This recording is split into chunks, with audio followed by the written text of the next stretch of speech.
മലപ്പുറം ജില്ലയിലെ മൂന്നിയൂർ ആസ്ഥാനമായി പുതിയ പോലീസ് സ്റ്റേഷൻ അനുവദിക്കണമെന്നാവശ്യപ്പെട്ട് മൂന്നിയൂർ സൗഹൃദവേദി ചെയർമാൻ അഷ്റഫ് കളത്തിങ്ങൽപ്പാറ സംസ്ഥാന ആഭ്യന്തരമന്ത്രിക്ക് നിവേദനം നൽകി. വിഷയം അനുഭാവപൂർവ്വം പരിഗണിക്കാമെന്ന് മന്ത്രി ഉറപ്പു നൽകിയതായി അദ്ദേഹം പറഞ്ഞു.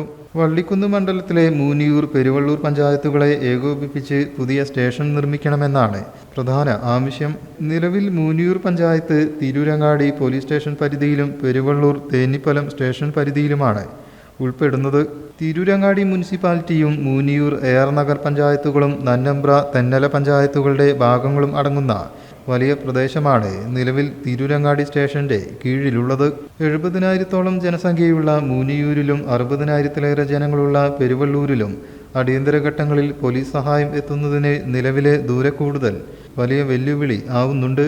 മൂന്നിയൂർ ആസ്ഥാനമായി പുതിയ സ്റ്റേഷൻ വന്നാൽ പ്രദേശത്തെ 1,00,000-ലധികം വരുന്ന ജനങ്ങൾക്ക് നീതിയും സുരക്ഷയും വേഗത്തിൽ ലഭ്യമാക്കാൻ സാധിക്കും. തിരൂരങ്ങാടി പോലീസ് സ്റ്റേഷന്റെ അമിത ജോലിഭാരം കുറയ്ക്കാനാവുമെന്നും അദ്ദേഹം നിവേദനത്തിൽ ചൂണ്ടിക്കാട്ടി. News bureau, Chemmad.